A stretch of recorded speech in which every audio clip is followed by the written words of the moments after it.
46 degree Celsius 47 degree Celsius तापमान में पढ़ाई करना इतना आसान तो नहीं है। जो मई और जून महीने में पढ़ लिया, सिलेबस को कंप्लीट कर लिया, वो परीक्षा के दिनों में आराम करेगा, थोड़ा सा राहत की सांस लेगा।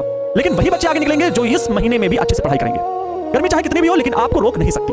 इसलिए पढ़ने का क्या सही समय होना चाहिए, क्या तरीका होना चाहिए, वो मैं आपको गाइड करने वाला हूं, बताने वाला हूं। इस छोटे से वीडियो में जल्दी से हम आप सभी के बीच में डिस्कस करेंगे। वीडियो को लास्ट तक देखिएगा, अपने दोस्तों के बीच जरूर शेयर कीजिएगा। गर्मी के दिन है, सब कोई बेहाल है, परेशान है, लेकिन थोड़ी सी मदद हो जाए तो बड़ा परिवर्तन आ सकता है। कहते हैं छोटी छोटी आदतें बड़ा बदलाव ला देती हैं। इसलिए मैं चाहूंगा कि आप अपने दोस्तों के बीच जरूर शेयर करेंगे। इस वीडियो में बहुत ही शानदार टिप्स देने वाला हूं। अगर आपने मई जून महीने में खूब अच्छे से पढ़ाई की और आपने अपना सिलेबस कंप्लीट कर लिया तो समझ लीजिए आपने फतेह हासिल कर ली। अपने रिजल्ट में अभी से फतेह हासिल करने के लिए झंडा गाड़ दिया है कि हम आने वाले हैं बेहतर अंकों के साथ। जय हिंद प्यारे साथियों, क्या हाल चाल, कैसे हैं आप सब? अच्छे होंगे, स्वस्थ होंगे और आप सभी अच्छे तरीके से पढ़ाई भी कर रहे होंगे।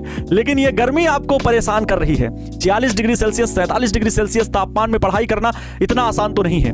वे चाहे काम करने वाले लोग हों या पढ़ाई करने वाले बच्चे, सबके लिए ये गर्मी बहुत परेशान कर रही है। इतने अधिक तापमान में घर में बैठे लोग भी बोर होते हैं और उलझन महसूस करते हैं, चाहे संसाधन आपके पास कैसे भी उपलब्ध हों। ये क्लाइमेट चेंज पृथ्वी का बहुत अलग स्तर का बदलाव लेकर के आ रहा है, जो हर व्यक्ति को सोचने पे मजबूर कर रहा है। सरकार भी इस पे काम कर रही है, लेकिन उस स्तर का प्रभाव देखने को मिल नहीं रहा है। पेड़ पौधों की कमी है और जितनी अधिक गर्मी पड़ रही है, आने वाले दिनों में क्या होगा, ये तो खैर हम लोग इस पर चर्चा बाद में करेंगे।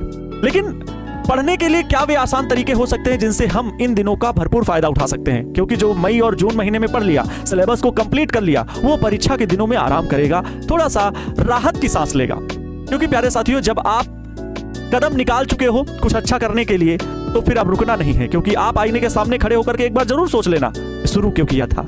अब मई और जून की ये गर्मी सबके लिए है, लेकिन वही बच्चे आगे निकलेंगे जो इस महीने में भी अच्छे से पढ़ाई करेंगे। गर्मी चाहे कितनी भी हो लेकिन आपको रोक नहीं सकती, आपके हौसले को रोक नहीं सकती।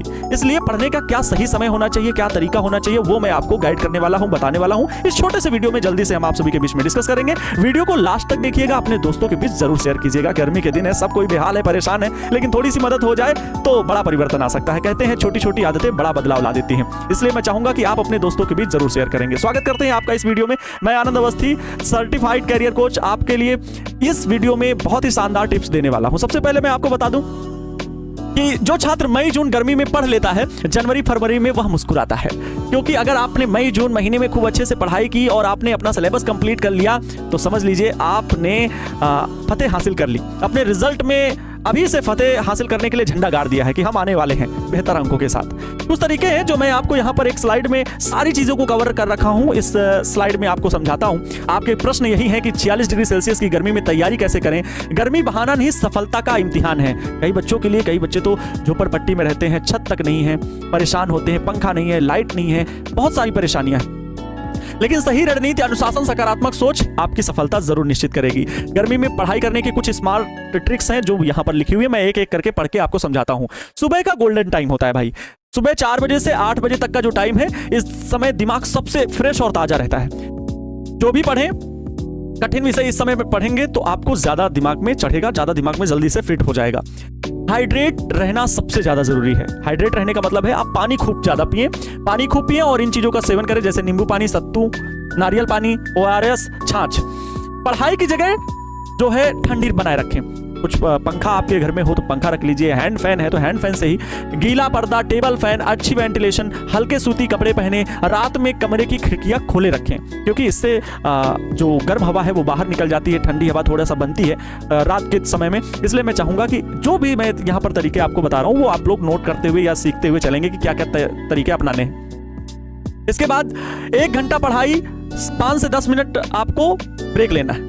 ठीक है, 1 घंटा पढ़ाई करो और 5 से 10 मिनट रिवार्ड के रूप में आप क्या करो, गाने सुन लो, थोड़ा बहुत कोई वीडियो देख लो जो थोड़ा सा आपको फ्रेश महसूस करे। क्योंकि गर्मी के दिन में लगातार पढ़ाई करना ठीक नहीं है। 7-8 घंटे की अच्छी नींद लें, क्योंकि अच्छी नींद से याददाश्त, फोकस और एनर्जी तीनों बढ़ते हैं। ये चीज याद रखिए। 10 मिनट का समय, सर ये क्या है? 45 मिनट पढ़ाई करो, 10 मिनट का ब्रेक लो। 45 मिनट पढ़े, 10 मिनट का ब्रेक लें। इससे दिमाग तरोताजा रहता है और थकान कम होती। लगातार पढ़े जा रहे हैं इस कमरे से उस कमरे, तो ये गलत तरीका है। हल्का और सात्विक भोजन लें, ज्यादा तला भुना, मसालेदार और भारी भोजन से बचें। फल, सलाद, दही, छाछ, खीरा, मौसमी फल खाएं, ये आपको आराम देंगे। दोपहर में स्मार्ट स्टडी करें। दोपहर में ऐसा नहीं कि सिलेबस लेके बैठ गए बस रटे जा रहे हैं, रिवीजन करो। वो भी जो चीज आपको समझ में आ चुकी बस उसी को पढ़ो तो राहत रहेगी। ठीक है, दोपहर में रटने की बजाय रिवीजन करें, नोट्स पढ़ें, फार्मूला याद करें, MCQ प्रैक्टिस करें। इनको पढ़ें तो थोड़ा मन लगेगा, क्योंकि दोपहर के समय में ऊब ज्यादा लगती है, टेम्परेचर ज्यादा हाई होता है। डिजिटल जो डिवाइस हैं उन्हें कंट्रोल में रखें भाई। आप ज़्यादा अगर मोबाइल यूज़ करते हो, सोशल मीडिया से बहुत ज़्यादा टच में हो तो ये बिल्कुल गलत बात है। मोबाइल और सोशल मीडिया का समय तय करें, ध्यान भटकने से बचें। हमेशा पानी अपने पास रखें, चेहरे और गर्दन पर ठंडे पानी के छींटे मारें। अगर आपको बहुत ज़्यादा गर्मी लग रही है, देखो लिखा हुआ है गर्मी से बचने के अतिरिक्त उपाय, हल्के और ढीले सूती कपड़े पहने। चाय, कॉफी और जंक फूड अभी बिल्कुल कम कर दें। थोड़ा सा और मन को शांत करने के लिए, ध्यान करने के लिए, मेडिटेशन करने के लिए ओम एम सरस्वत्यै नमः का जाप करें जब आप पढ़ाई शुरुआत करें। मैं अलग बच्चों को थोड़ा सा मतलब ध्यान के लिए बोल रहा हूँ कि अगर आप ध्यान करना चाहते हैं तो इससे आपका मन शांत होता है। वो किसी भी नाम को लेकर के आप अपने मन को शांत कर सकते हैं। और जो बच्चों को मैं हमेशा कहता हूं, कर्मणे वाधिकारस्ते मां फलेषु कदाचन मां कर्म फल हेतुर्भु माते संगोस्तो कर्मणि, ये आपकी गीता में लिखा हुआ है, भगवान का दिया उपदेश है कि आपका कर्म करने का अधिकार है, फल की चिंता मत करो, फल तुम्हें ईश्वर आगे आने वाले समय में जरूर देगा। तो कर्म करने का अधिकार आपके पास है यार, कर्म करते रहो, रिजल्ट अपने आप बन जाएंगे। रिजल्ट की टेंशन छोड़ो, रोज की मेहनत पर ध्यान दो, ठीक है। और आज पसीना बहाओ तो कल सफलता मुस्कुराएगी। अनुशासन, धैर्य, मेहनत, विश्वास, ये सफलता आपको जरूर मिलने वाली है। यहां पर भी कुछ देखिए मोटिवेशनल पॉइंट्स लिखे हुए हैं। गर्मी सिर्फ शरीर को रोकती है, सपनों को नहीं। जो जून की तपती दोपहरों में मेहनत करता है वही आने वाले कल में चमकता है। तो ये जून की गर्मी आगे जुलाई में भी, हालांकि जैसे ही बारिश होगी तो थोड़ा सा संतुलन बनेगा पर्यावरण का, जिससे गर्मी और सामान्य वातावरण आएगा, तो आपको फिर उतनी दिक्कत नहीं होगी। लेकिन जब तक बारिश नहीं हो रही है, ये जून का महीना बहुत ज़्यादा तप रहा है, तो इसमें आपको पढ़ाई करने के जो तरीके हैं वो आपको यहाँ पर समझ में आ गए होंगे। अर्थात मैं कहना यही चाह रहा था कि भाई आप सुबह का गोल्डन टाइम होता है, सुबह टाइम में पढ़ें, उसमें थोड़ा मौसम ठंडा रहता है तो पढ़ने में ज़्यादा मन लगेगा। दोपहर के समय में रिवीजन कर लें और शाम के समय में PYQ या टेस्ट का प्रैक्टिस कर लें, ठीक है। तो ये तरीका अपनाएंगे तो ज़रूरी है। और जो ज़रूरी आदतें हैं, अपनी छोटी छोटी आदतों में बदलाव करो। ठंडा पानी पियो, नींबू पानी पियो, ये आपके घर में आसानी से अवेलेबल हो सकते हैं, ठीक है।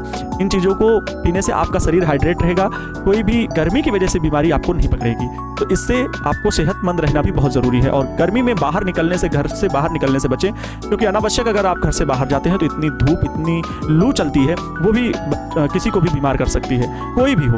इसलिए गर्मी से ये जो बचने के उपाय हैं इनको ज़रूर फॉलो करें। और बहुत ज़रूरी है, आपके पढ़ाई करने में ये चीज़ें, अगर गर्मी भी बाधा बनती है तो बहुत बड़ा नुकसान होता है आने वाले भविष्य का। इसलिए और मैं एक अपील आप सभी से करना चाहूँगा, अपने घर के बाहर में पानी भर के रखें, जिससे कि जानवरों को भी पानी पीने की सुविधा हो सके। हर एक बच्चा अपने घर के बाहर में पानी भर के जरूर रखो। अपने घर की छत पर एक किसी भी छोटे से टब में पानी भर के रखें पक्षियों के लिए। और आने वाले दिनों में जैसे ही बारिश शुरू हो या अभी भी आपके पास समय हो तो पेड़ पौधे जरूर लगाइएगा, क्योंकि हम हमारे पर्यावरण को बचाने में अहम भूमिका निभा सकते हैं। अगर केवल दूसरों पर छोड़ के रखेंगे तो कभी भी बदलाव नहीं आएगा, ठीक है। छोटी छोटी आदतों से बड़े बदलाव आते हैं। तो मैं आप सभी से निवेदन करता हूं, आने वाले दिनों में आप खूब पेड़ पौधे लगाएं और अपने घर के सामने जानवरों के लिए भी पानी भर करके रखें। ये मेरा आप सभी से निवेदन है, क्योंकि वो भी भटकते हैं और इस तपती गर्मी में बहुत ज़्यादा परेशान है। आपने देखा होगा, कई जगह पर मैंने देखा कि तालाब में जो मछलियां हैं वो बढ़ते टेम्परेचर के कारण पानी का टेम्परेचर इतना ज़्यादा बढ़ गया कि जो जल में पानी के भीतर मछलियां हैं वो तक मर चुकी हैं। समझ सकते हैं कि पृथ्वी की स्थिति अब इन दिनों बढ़ते टेम्परेचर के कारण क्या है। हम उतनी संख्या में बढ़ते जा रहे हैं जितना पृथ्वी के पास देने के लिए है ही नहीं। एक एक बूंद के लिए मैंने कई ऐसे वीडियोस देखे कि लोग परेशान हैं, 4-5 किलोमीटर पानी दूर लेने जा रहे हैं। राजस्थान, झारखंड, गुजरात, ऐसे कई राज्यों में मैंने देखा हालात बदतर हैं। हम लोगों के पास भले संसाधनों की वजह से पानी हो तो हम लोग इधर पानी को बेवजह बहा देते हैं, लेकिन ये बिल्कुल गलत है। अगर आप कहीं भी पानी की जो टैप है वो अगर खुली देखें तो उसको ज़रूर बंद करें। पानी के नल को बिल्कुल भी खुला मत छोड़ें, ये हमारा दायित्व बनता है। ये आज अगर हम जल का संरक्षण नहीं करेंगे तो कल हमारी पीढ़ियों के लिए ही मुसीबत बनेगा। और जिस तरह से हम पृथ्वी का उपयोग कर रहे हैं, वास्तव में पृथ्वी के देने के लिए इतना है ही नहीं। खाने को हम कहाँ से लाएंगे जिस अधिक संख्या में इतने लोग बढ़ते जा रहे हैं। पृथ्वी के एनवायरनमेंट को बचाना हम सब की जिम्मेदारी है। इस बढ़ती गर्मी और तपती धरती को देखते हुए हमें निर्णय लेने होंगे और छोटे छोटे प्रयासों से हमें बदलाव लाना होगा। मेरे साथियों, आपसे निवेदन है, वीडियो अच्छा लगा हो तो अपने दोस्तों के बीच जरूर शेयर करना और जितनी भी बातें बताई हैं उन्हें फॉलो जरूर करना। मिलते हैं किसी नेक्स्ट सेशन में, तब तक मन लगा करके पढ़ाई करते रहें, खुश रहें, मस्त रहें और हमेशा दूसरों को भी खुश रखने का अपनी तरफ से पूरा प्रयास करें। Thank you so much, wish you all the best. जय हिंद, वंदे मातरम।